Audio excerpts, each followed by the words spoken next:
Fala galerinha do No Break, nós estamos aqui para mais um devocional e esse devocional vai ser sobre o nosso último episódio da nossa série Batalha da Mente. Nas semanas anteriores nós falamos sobre os estados em que sua mente não queria morar. Você lembra deles? Era confusão, dúvida, incredulidade, passividade, preocupação, julgamento. E hoje nós vamos falar sobre as cidades dentro desses estados, ou seja, as atitudes de cada estado, de cada pensamento, que nós temos, que são as zonas de perigo da mente. Nós temos 9 zonas. A zona de perigo número 1 fala assim: não quero assumir responsabilidade sobre a minha vida espiritual. Isso não é responsabilidade dos meus pais e dos meus pastores? Esse tipo de pensamento o inimigo às vezes coloca na nossa mente. Vamos dar um exemplo. Tinha um rapaz que todo verão frequentava um acampamento. No final desse acampamento havia uma fogueira e as pessoas se reuniam em volta, às vezes para louvar a Deus, confessar um pecado, dizer como estava se sentindo. E esse rapaz teve um verão que ele jogou um maço de cigarro naquela fogueira e disse que aquilo simbolizava o início da sua vida com Deus e deixando o passado para trás. A partir daquele momento ele ia viver uma vida com Deus de mais intimidade. Passou um ano e no próximo verão aquele rapaz fez a mesma coisa. A diferença era que a marca de cigarro era diferente. E no outro verão ele fez a mesma coisa. Isso começou a se tornar uma piada com seus colegas de acampamento. Mas a verdade é que nós não podemos julgar esse rapaz. É fácil nos sentirmos emocionados em um momento como aquele. Às vezes nós nos sentimos especial, Deus fala conosco e nós tomamos certas decisões. Porém, quando as emoções se acabam, nós percebemos que existem mais coisas envolvidas por detrás daquele acontecimento, por detrás daquela decisão que nós tomamos. E passada aquela empolgação temporária, muitos de nós não continuamos a fazer o que nós iniciamos. É lógico que toda essa empolgação inicial é importante para darmos o primeiro passo. Mas o importante também é a perseverança para continuarmos a ir além daquilo. O rapaz da história não teve responsabilidade para assumir o que ele tinha decidido. Os líderes daquele acampamento até podem ter ajudado ele a dar início ao processo, mas era responsabilidade dele dar continuidade. Devemos estar motivados interiormente e não depender dos outros para fazermos as coisas. Nossa vida espiritual é responsabilidade nossa. Vamos para a zona de perigo número 2, que é esse tipo de pensamento. Meu futuro é determinado pelo meu passado e pelo meu presente. Às vezes você pode até ter sido um adolescente e teve um passado meio sofrido e o seu presente está meio confuso. E seguir a Cristo pode estar sendo uma luta. E às vezes você pensa, como uma pessoa como eu pode dar certo? Mas tenha certeza que o seu futuro pode ser sim, cheio de alegria e paz. Adote um novo padrão de pensamento e creia que com Deus tudo é possível. Deus criou o mundo do nada. Então se você acha que você não é nada, entregue o seu nada para Deus e veja o que Ele pode fazer. Vamos dar o exemplo de Paulo. Paulo, antes de aceitar Jesus, era considerado pelos cristãos como a pior pessoa. Ele era assassino, perseguidor, torturava cristãos. E depois do seu encontro com Deus, seu futuro mudou completamente. A graça superabundou na vida dele de uma forma que sua vida mudou completamente. Vamos para a zona de perigo número 3, que são os pensamentos do tipo, ou é do meu jeito, ou nada feito. É muito fácil a gente falar que segue a Deus e segue os seus princípios enquanto Deus não atrapalha os nossos sonhos, não é mesmo? Muitas pessoas acabam sendo difíceis de serem lideradas, não obedecem regras e não confiam em outras pessoas. Mas saiba de uma coisa, Deus não pode moldar um barro que não é flexível. A obediência é um processo que requer, muitas vezes, deixarmos as nossas vontades de lado. Veja o exemplo de Salomão. Ele teve tudo o que ele queria na vida. Ele pediu sabedoria a Deus e Deus lhe deu. Ele teve riquezas, ele teve todas as mulheres que ele queria e fez tudo o que ele queria a hora que ele queria. E quando ele escreveu o livro de Eclesiastes, ele começou falando: vaidades de vaidades, tudo é vaidade. E ele segue o livro explicando e pautando o que ele considerava vaidade. Salomão considerava vaidade a sabedoria, o prazer, a tolice, o trabalho, o progresso, as riquezas, a juventude e o vigor e tudo mais. Ou seja, Salomão no fim da sua vida considerou tudo como vaidade. Tudo que a humanidade hoje persegue, Salomão teve e considerou tudo como vaidade. Se você está curioso sobre o porquê Salomão considerou tudo como vaidade, leia o livro de Eclesiastes. E no final de tudo, no final do livro de Eclesiastes, Salomão concluiu assim: agora que você já ouviu tudo, aqui está a conclusão. Tema a Deus e obedeça aos seus mandamentos, porque isso é essencial ao homem. Até o homem que teve tudo concluiu que a melhor coisa e a felicidade dessa vida era temer e obedecer ao Senhor. A zona de perigo número 4 fala assim: a vida é muito difícil para mim. Deus não poderia tornar as coisas mais fáceis? O inimigo tenta colocar pensamentos na nossa mente do tipo que seguir a Cristo é difícil.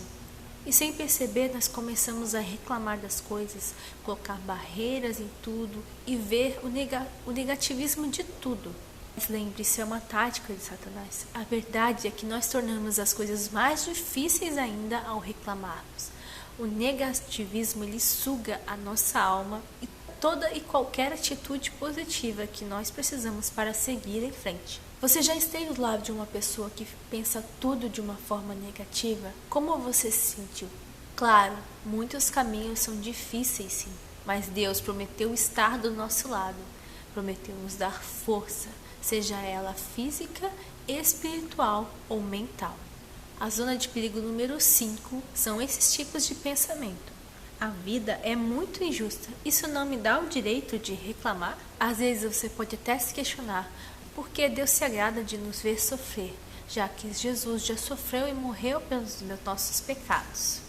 Mas o ponto central aqui não é o sofrimento, mas a atitude de quem sofre. Deus não se agrada em nos ver sofrer, mas Ele fica atento às nossas atitudes quando o sofrimento vem. Jesus sofreu corajosamente e gloriosamente.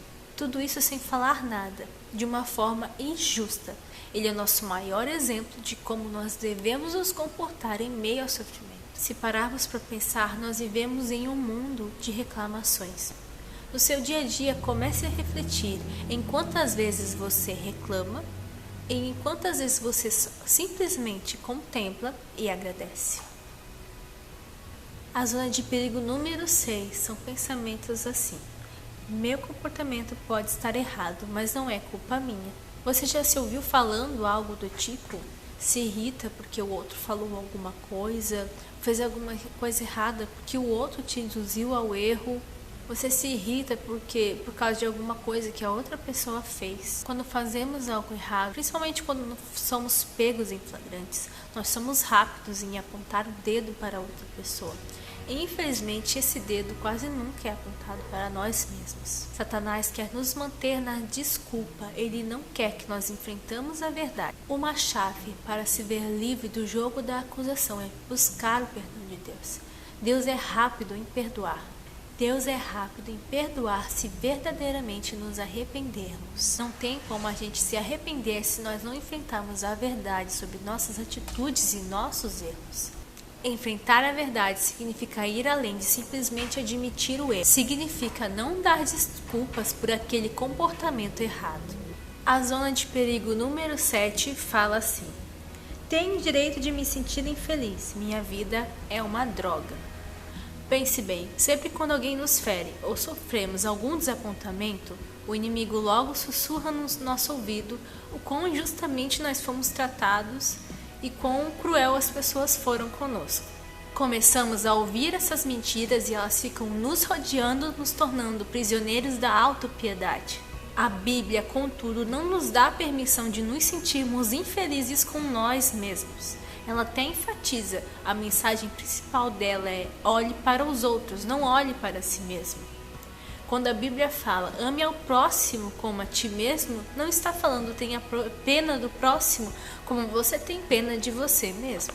A zona de perigo número 8 vem do pensamento. Não sou uma pessoa muito boa e por isso não mereço as bênçãos de Deus. Falamos sobre nos acusarmos uns aos outros, mas existe outro tipo de acusação. Algumas pessoas culpam a si mesmo por tudo que acontece de ruim na vida. Isso não é sobre o hábito saudável de assumir responsabilidade por seus erros, mas sobre sentir-se indigno a ponto de achar que merece tudo de ruim que acontece na sua vida. A graça é o favor de Deus, o poder de Deus dado a nós como um presente gratuito. A desgraça, por outro lado, não vem de Deus, vem do inimigo. A desgraça fala: você não é bom, você devia se vergonhar. Você não é digno do amor de Deus. A desgraça envenena a sua mente. Mas a verdade é que ninguém merece as bênçãos de Deus. Se elas fossem merecidas, não seriam chamadas bênçãos. Não somos dignos do amor de Deus, mas podemos com humildade e coração grato aceitá-las. A última zona, a zona de perigo número 9, fala assim: por que não posso ser invejoso? A maioria das pessoas que conheço são melhores do que eu. De acordo com o sistema desse mundo, o vencedor leva tudo. A mensagem que ouvimos por todos os lados é: alcance o topo, não importa como. A Bíblia, por outro lado, nos ensina que não existe paz real enquanto nós não formos livres da necessidade de sermos os mais ricos, os mais poderosos e os mais populares. É claro que você deve dar o melhor em tudo que você faz. O problema é quando você não consegue desfrutar do que você está fazendo por não estar em evidência. A inveja é um tormento vindo diretamente do mal. Entenda quem você é em Deus e quebre as paredes da inveja que aprisionam a sua mente e limitam a sua felicidade. E a conclusão da nossa série Batalha da Mente é uma arma poderosa. O que pensaria Jesus? Essa é a sua arma. Você já deve ter ouvido aquela expressão, o que Jesus faria? Mas agora nós vamos ir além, um pouco mais fundo ainda, e vamos pensar, o que Jesus pensaria? Em quais coisas Jesus passaria tempo pensando? Você acha que não pode pensar como Jesus? Deus nos deu um novo espírito, um novo coração e a habilidade de renovar a nossa mente para pensarmos como Jesus pensava. Vamos dar um exemplo. Se um amigo te traísse, quais seriam as consequências para sua mente desse tipo de traição? Seriam a fúria, o ódio, o estresse. Então você às vezes pensaria em se vingar, isso poderia trazer insônia, dor de cabeça, ia sugar a sua vida para baixo. Agora, se você pensasse como Jesus, você se acalmaria, pensaria em como Jesus tem sido bom para você em diferentes formas da sua vida, deixaria isso preencher a sua mente. Chamaria essa pessoa para conversar e perguntasse para ela quais foram os motivos que levaram ela a fazer essa traição. Então você resolveria o problema com aquela pessoa e não deixaria que aquilo afetasse o resto das coisas boas que aconteceram na sua vida até ali. Nós temos 8 dicas de como pensar como Jesus. Dica número 1. Pense em coisas positivas. Jesus conseguiria pregar com a mente cheia de coisas negativas? Sempre quando alguém vinha falar com Jesus, ele sempre tinha uma mensagem de esperança e de cura para aquela pessoa. Será que isso seria possível se a mente de Jesus estivesse pensando em coisas negativas o tempo inteiro? A dica número 2 é: resista à negatividade e ao desespero que roubam a sua vida. Fala sobre resistir àqueles tempos sombrios que querem te puxar mais para baixo. Por exemplo, existem aquelas pessoas que ficam tristes e escutam músicas tristes para ficarem mais tristes ainda. Resista a essa negatividade, a esse desespero. Não deixe se abalar com isso e não permita-se adentrar tão fundo nesse desespero, nessa negatividade, que você não consiga sair de lá. A dica número 3 é: lembre-se dos bons momentos. Não esqueça dos progressos que você já fez. Não esqueça o quanto Deus já foi bom com você.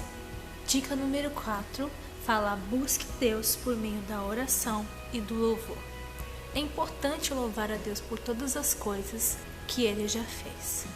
Jesus, em meio ao seu ministério altamente atarefado, sempre tirava um tempo e se retirava para um lugar sozinho para orar e estar em comunhão com Deus. A dica número 5 é: medite em Deus e nas suas obras. Existem passagens em que Jesus fala: observem as aves dos céus, os lírios do campo. Isso nos leva a crer que Jesus realmente tirava um tempo para meditar em Deus na sua criação.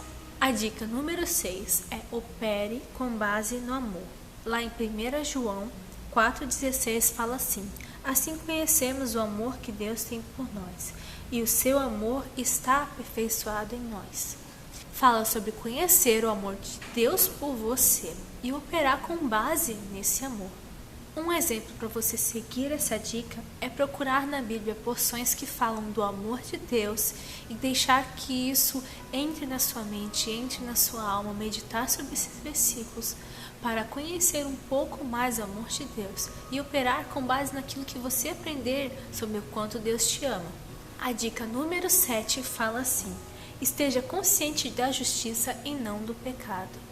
Às vezes você pode estar mais consciente do pecado em você e pensar assim: Deus está brabo ou chateado comigo. Mas lá em 2 Coríntios 5:21 fala assim: por intermédio de Cristo, nos tornamos justiça do próprio Deus.